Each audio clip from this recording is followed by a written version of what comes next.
Hello everyone, कैसे हैं आप सब लोग। तो मैं चंचल राजपुरोहित। देखिए, अभी तक हमने फिजिक्स पढ़ी थी और उसके लगभग 8 पार्ट हमने पढ़ लिए। पहले हमने स्टार्टिंग के कुछ पार्ट्स में हमने थ्योरी पढ़ी। थ्योरी के अंदर क्या गति के नियम थे, मापक यंत्र थे, विमा, उसकी एसआई पद्धति में किस तरीके से मात्रक होते हैं, वो सब हमने डिस्कस किया। फिर हमने प्रीवियस ईयर के क्वेश्चंस किए जो कि एसएससी और रेलवे दोनों में आ रखे थे। तो वहाँ तक हमारे 8 पार्ट कंप्लीट हो गए। अब आज है ये पार्ट नंबर 9th, लेकिन टाइप नंबर है सेकेंड। तो सेम यही प्रोसेस रहेगा। इसमें हम पहले स्टार्टिंग में थ्योरी पढ़ेंगे, उसके बाद प्रीवियस ईयर क्वेश्चंस करेंगे। तो आप लोग लास्ट तक वीडियो ज़रूर देखिएगा, और आपने इससे पहले के पार्ट्स नहीं देखे तो वो भी ज़रूर देखिएगा, आपके लिए हेल्पफुल रहेंगे। और दूसरा, आपको इसके नोट्स नहीं बनाने हैं। इसकी पीडीएफ आपको मेरे टेलीग्राम चैनल पे मिल जाएगी, जिसका लिंक डिस्क्रिप्शन में है। तो आप वहाँ से डायरेक्ट पीडीएफ लेके रिविजन कर सकते हैं। तो चलिए स्टार्ट करते हैं फिजिक्स, और फिजिक्स का टाइप नंबर सेकेंड। देखिए, टाइप सेकेंड में क्या है, हम पढ़ेंगे बल के बारे में। बल यानी फोर्स। इसकी डेफिनेशन क्या होती है बल की, कि किसी वस्तु की स्थिति में परिवर्तन के लिए आवश्यक भौतिक राशि। यानी अगर कोई वस्तु है वो स्थिर अवस्था में है, उससे अगर हम उसके ऊपर धक्का लगाएंगे, बेसिकली वो बल ही हुआ। अगर हम धक्का लगाएंगे तो वो वस्तु आगे की ओर जाएगी, आगे की ओर गति करेगी। तो यानी हमने उसकी स्थिति में परिवर्तन किया। मान लीजिए ये पेन यहाँ पे है, इसको मुझे यहाँ तक लेके जाना है, तो कहीं ना कहीं फोर्स लगाना पड़ेगा। तो ये फोर्स लगा, जिसके कारण इसकी स्थिति में परिवर्तन हुआ। तो किसी भी वस्तु की स्थिति में परिवर्तन के लिए आवश्यक भौतिक राशि क्या है, बल है, जिसे हम F से डिनोट करते हैं। और इसका फॉर्मूला क्या होता है, F बराबर ma। m क्या है यहाँ पे, द्रव्यमान। a है यहाँ पे त्वरण। F यानी फोर्स, फोर्स बराबर किसके होता है, द्रव्यमान इंटू त्वरण।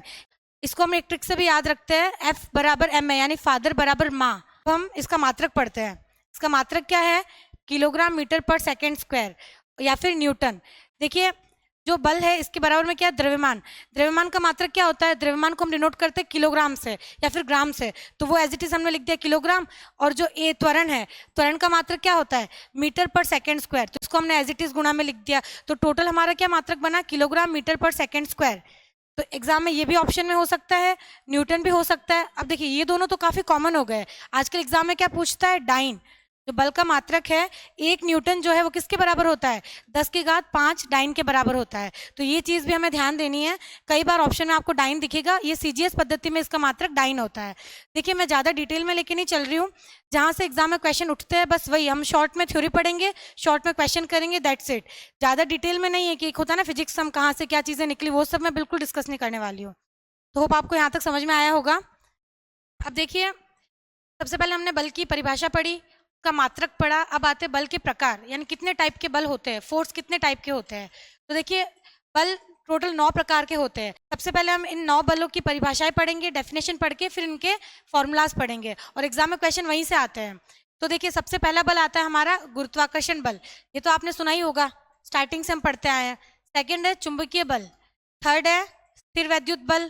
फोर्थ है नाभिकीय बल। फिफ्थ है घर्षण बल। सिक्स्थ है अभिकेंद्रीय बल। सेवेंथ है अपकेंद्रीय बल। और एट्थ है ससंजक बल। और लास्ट 9th है आसंजक बल।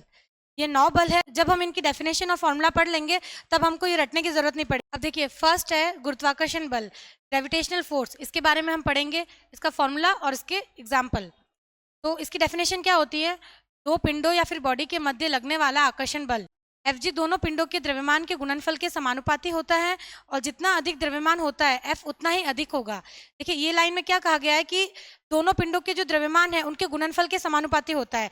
जैसे एक पिंड का मान लीजिए 5 किलो का है और दूसरा मान लीजिए 10 किलो का है, तो उन दोनों के गुणनफल के बराबर जो है ग्रेविटेशनल फोर्स का मान होगा। और दूसरा, जितना ज्यादा द्रव्यमान होगा F उतना ही अधिक होगा। अगर आपने हल्के हल्के 2 पिंड लिए हैं तो उसका ग्रेविटेशनल फोर्स उतना ही कम आएगा, और अगर बहुत बड़े बड़े पिंड लिए हैं तो उसका ग्रेविटेशनल फोर्स उतना ही ज्यादा आएगा। फिर नेक्स्ट पॉइंट क्या है, दोनों पिंडों के मध्य लगने वाला जो Fg है वो दोनों पिंडों के मध्य की दूरी के वर्ग के व्युत्क्रमानुपाती होता है। यानी दोनों पिंडों के बीच की जो दूरी है उसके वर्ग के व्युत्क्रमानुपाती होता है। इसको हम फॉर्मूले से पढ़े। ये 2 पिंड हैं M1 और M2। तो देखिए, इन दोनों का जो द्रव्यमान है M1 M2, अगर इन दोनों का गुणनफल कराएंगे और वो जितना बढ़ेगा गुरुत्वाकर्षण बल उतना ही ज्यादा बढ़ेगा। लेकिन इनके बीच की जो दूरी है R, मान लीजिए जितनी कम दूरी होगी उतना ज्यादा गुरुत्वाकर्षण बल होगा। दूरी बढ़ती जाएगी तो उनके बीच में जो फोर्स है, गुरुत्वाकर्षण बल है, वो कम होता जाएगा। क्योंकि आपको पता है जितना ज्यादा डिस्टेंस होगा दोनों के बीच में, तो वैसे ही आकर्षण वो कम करेंगे, एक दूसरे को आकर्षित कम करेंगे। तो ये हम सेंस लगा के भी हम इसे पता कर सकते हैं। तो देखिए, Fg बराबर G, यहाँ पे गुरुत्वाकर्षण नियतांक है, जो गुरुत्वाकर्षण बल है उसका नियतांक है G। फिर M1 M2 ये दोनों के द्रव्यमान है दोनों पिंडों के, और उसके बाद अपॉन में इन दोनों के बीच की दूरी का वर्ग। तो इस तरीके से भी हम इसको समझ सकते हैं। अब देखिए, अब हम पढ़ेंगे गुरुत्वाकर्षण नियतांक के बारे में। जो हमने नियतांक लिया था कैपिटल जी, उसका मान कितना होता है? गुरुत्वाकर्षण नियतांक का मान होता है 6.67 गुणा 10 की घात -11 न्यूटन मीटर स्क्वायर पर केजी। ये हमेशा हमें याद रखना है, क्योंकि एग्जाम में डायरेक्ट क्वेश्चन आता है कि गुरुत्वाकर्षण नियतांक का मान बताइए, और ऑप्शन में ये वैल्यू दे रखी होती है, मतलब ऑप्शन में चेंज करके तो हमें इस पर क्लिक करना है। ये तो आपको रटना ही पड़ेगा कि गुरुत्वाकर्षण नियतांक का मान कितना होता है, 6.67 गुणा 10 की घात -11 Newton metre square upon kg. और इसकी खोज किसने की थी? गुरुत्वाकर्षण नियतांक की खोज किसने की थी? हेनरी कैवेंडिश ने। ये क्वेश्चन भी एनटीपीसी में बहुत बार पूछ रखा है। अब देखिए, एग्जाम में कई बार सीधा नियतांक का मान पूछ लेते। देखिए, इससे पहले हमने फॉर्मूला क्या पढ़ा था? एफ जी का, तो गुरुत्वाकर्षण बल था उसका फॉर्मूला हमने पढ़ा था G m1 m2 upon R square. लेकिन अब हम क्या निकाल रहे हैं? गुरुत्वाकर्षण नियतांक, यानी इस जी को हमें निकालना है। तो ये सब वैल्यू m1 m2 इसके अपॉन में चली जाएगी, आर स्क्वायर ऊपर चला जाएगा। तो बस ये फॉर्मूला निकालने का तरीका तो वही है। तो जी का मान कितना आ गया? एफ जी, यानी जो गुरुत्वाकर्षण बल है वो, गुणा आर स्क्वायर, जो अपॉन में दूरी थी वो यहाँ आ गई, अपॉन में m1 गुणा m2, यानी दोनों के द्रव्यमान का गुणनफल। तो अगर कभी भी कैपिटल जी का मान पूछे हमें, कभी भी गुरुत्वाकर्षण नियतांक का मान पूछे, तो हम डायरेक्ट, हमें फॉर्मूला तो यही याद रखना है, इससे डायरेक्ट नियतांक का मान निकाल देना है। देखिए, इसका मात्रक क्या होता है? Newton metre square upon kg square. निकालने का तरीका वही सेम है। गुरुत्वाकर्षण बल जो है एफ जी, इसका मात्रक क्या होता है? ये फोर्स, एक तरीके से फोर्स का मात्रक होता है न्यूटन। फिर आर स्क्वायर, आर क्या है? दूरी है, तो दूरी का मात्रक क्या होता है? मीटर, और यहाँ पे स्क्वायर है तो मीटर स्क्वायर लगा दिया। अपॉन में द्रव्यमान का मात्रक क्या होता है? किलोग्राम। यहाँ पे द्रव्यमान गुणा द्रव्यमान, यानी द्रव्यमान का स्क्वायर है तो हमने लगा दिया अपॉन में केजी स्क्वायर। तो आपको ये जो मात्रक है ये रटने की बिल्कुल जरूरत नहीं है, बस आपको फॉर्मूला ध्यान में रखना है, वो भी ये वाला, एफ जी बराबर जी m1 m2 upon R square. इससे आपको नियतांक पूछे तो वो भी निकाल सकते हैं और इनके मात्रक भी निकाल सकते हैं। फिर नेक्स्ट आता है गुरुत्वीय त्वरण। अब हम पढ़ेंगे गुरुत्वीय त्वरण के बारे में। हमने सबसे पहले बल की परिभाषा क्या पढ़ी थी कि F बराबर m है, यानी फादर बराबर माँ। तो F किसके बराबर था? द्रव्यमान गुणा त्वरण के। तो वहां पे वो सिंपल त्वरण था, और यहाँ पे क्या आ गया? गुरुत्वीय त्वरण। इसी के बारे में हम डिस्कस करेंगे। गुरुत्वीय त्वरण को किससे डिनोट करता है? स्मॉल जी। इसका मान क्या होता है? 9.8 मीटर पर सेकेंड स्क्वायर या फिर 10 मीटर पर सेकेंड स्क्वायर। एग्जाम में रियल एग्जैक्ट वैल्यू भी पूछ सकता है 9.8, ये भी ध्यान में होना चाहिए। और अप्रॉक्स में जब हम न्यूमेरिकल सॉल्व करते हैं तो 10 भी यूज ले लेते हैं, उससे भी आंसर आ जाता है। दोनों ही ध्यान में रखना है। एक तो देखिए, हमने ये वैल्यू याद की थी कि गुरुत्वाकर्षण नियतांक का हमें डायरेक्ट मान याद होना चाहिए, 6.67 गुणा 10 की घात -11 Newton metre square upon kg. दूसरा, हमें ये चीज भी रटनी पड़ेगी, गुरुत्वीय त्वरण। इतना टाइम नहीं होता एग्जाम में निकालने को, हम निकाल भी सकते हैं लेकिन हमें वहां तक जाना ही नहीं है। हमें जो चीज़ें रटनी है वो रटनी है, क्योंकि टाइम बचाना है। रेलवे एसएससी टाइम का गेम है, ये बेसिक चीज़ें आपको याद ही होनी चाहिए। और एक बार में रटना नहीं है, 2-3 बार रिवीजन करोगे अपने आप याद हो जाएगा। तो गुरुत्वीय त्वरण का मान कितना होता है? 9.8 मीटर पर सेकेंड स्क्वायर या फिर 10 मीटर पर सेकेंड स्क्वायर। अब इसको हम कैसे समझेंगे? मान लीजिए कोई वस्तु है और यहाँ पे है पृथ्वी, ठीक है। वस्तु को हम डिनोट कर रहे हैं स्मॉल m से और पृथ्वी को कर रहे हैं m e से, और ये इन दोनों के बीच की दूरी है r। जो हमने पहले फॉर्मूला पढ़ा था ना, जो गुरुत्वाकर्षण बल का, वही फॉर्मूला। गुरुत्वाकर्षण बल में क्या था? जी नियतांक था गुरुत्वाकर्षण का, m1 m2 दोनों दो पिंड थे, और अपॉन में दोनों के बीच की दूरी का स्क्वायर था। तो सेम चीज यहाँ पे भी लगेगी। जी गुरुत्वाकर्षण नियतांक है, m जो हमने वस्तु ली वो है, दूसरा me जो हमने पृथ्वी ली वो है, m गुणा me अपॉन आर स्क्वायर जो इन दोनों के बीच की दूरी है वो ली है। अब देखिए यहाँ पे ये गुरुत्वीय त्वरण mg, उससे पहले हमने क्या पढ़ा था? ma। F बराबर ma पढ़ा था, यानी द्रव्यमान गुणा त्वरण। लेकिन यहाँ पे हम गुरुत्वीय त्वरण की बात कर रहे हैं तो हमने क्या लिखा? mg। अब इसको निकालने का तरीका क्या होता है? अगर एग्जाम में क्वेश्चन आ जाए कि गुरुत्वीय त्वरण निकालिए, तो हमें बस फॉर्मूला ये एक ही याद रखना है। इससे चाहे ये निकलवा लो नियतांक, चाहे गुरुत्वीय त्वरण निकलवा लो, हम कुछ भी निकाल सकते हैं। तो अब गुरुत्वीय त्वरण कैसे निकालेंगे हम? कैपिटल जी, वही सेम जो गुरुत्वाकर्षण नियतांक था वो, गुणा m जो हमने वस्तु ली थी, गुणा ये जो पृथ्वी ली थी me, और अपॉन में इन दोनों के बीच की दूरी का वर्ग। तो G m me upon R square.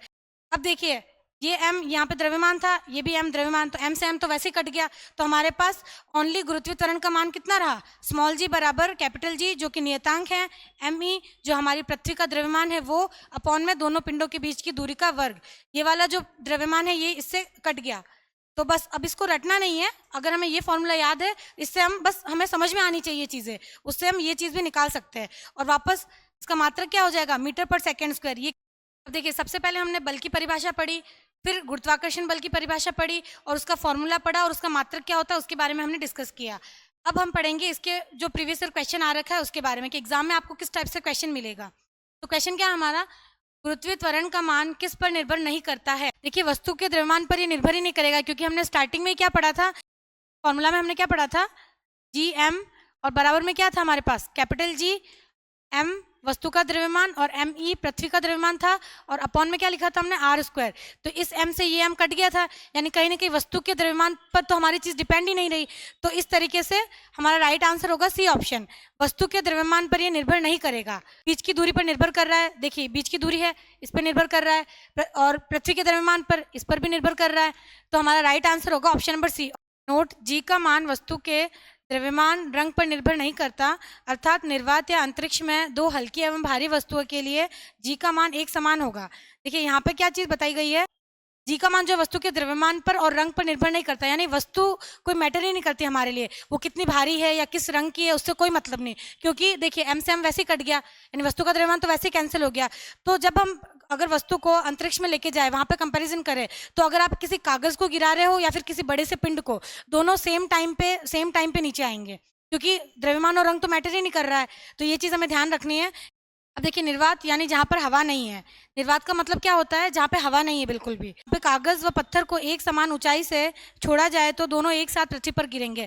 वही चीज जो अभी मैंने आपको बताया कि अगर आप चाहे कागज को छोड़ो चाहे किसी पत्थर को छोड़ो, जबकि यहाँ पे हम पृथ्वी पर देखिए तो अगर हम कागज को गिराए और पत्थर को गिराए तो पत्थर फटाक से नीचे आ जाएगा, कागज को थोड़ा टाइम लगेगा, वो हवा में अगर हवा तेज चल रही है तो उड़ते उड़ते नीचे जाएगा। लेकिन अगर अंतरिक्ष में हम गिराएंगे तो दोनों सेम टाइम पे नीचे आएंगे। हालांकि हमें थोड़ा अनबिलीवेबल चीज लगती है, लेकिन ये रियलिटी है, और इसके पीछे का रीजन वही है, क्योंकि यहाँ पे एम से एम कैंसिल आउट हो गया, तो इसलिए इसका द्रव्यमान पे कोई फर्क नहीं पड़ेगा।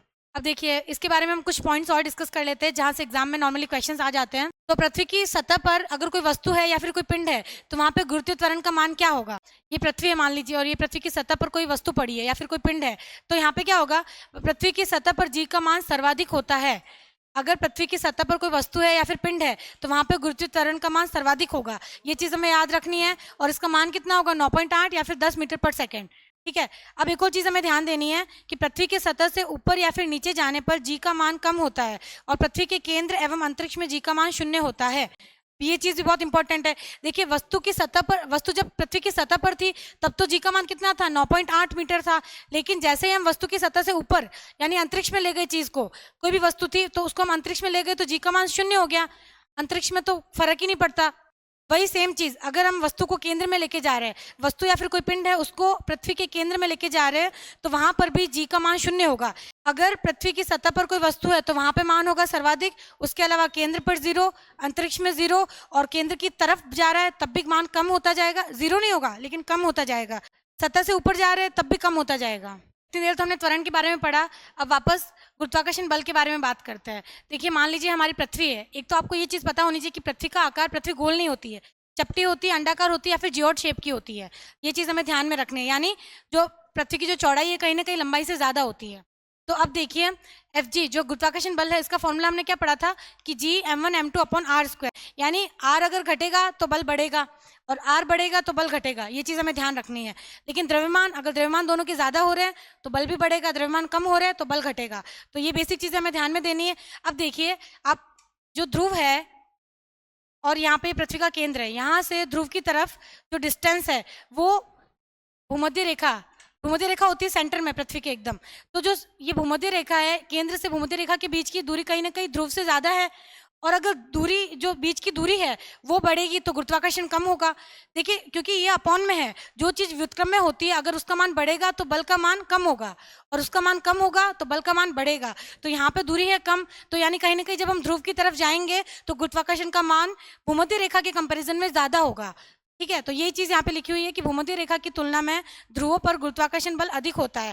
रीजन क्या है, बस बीच की दूरी, क्योंकि भूमध्य रेखा पर दूरी ज्यादा होती है और जो ध्रुव है उनके बीच में दूरी कम होती है, इसलिए यहाँ पे मान ज्यादा होता है। और देखिए, भूमध्य रेखा से जैसे जैसे हम ऊपर जाएंगे ध्रुव की तरफ, वैसे वैसे हमारा गुरुत्वाकर्षण बल बढ़ता जाएगा, क्योंकि तो यहाँ पे दूरी कम होती जाएगी और कम और कम, ऐसे कम होती जाएगी, और यहाँ पे आके सबसे कम। यहाँ तक आपको समझ में आई होगी।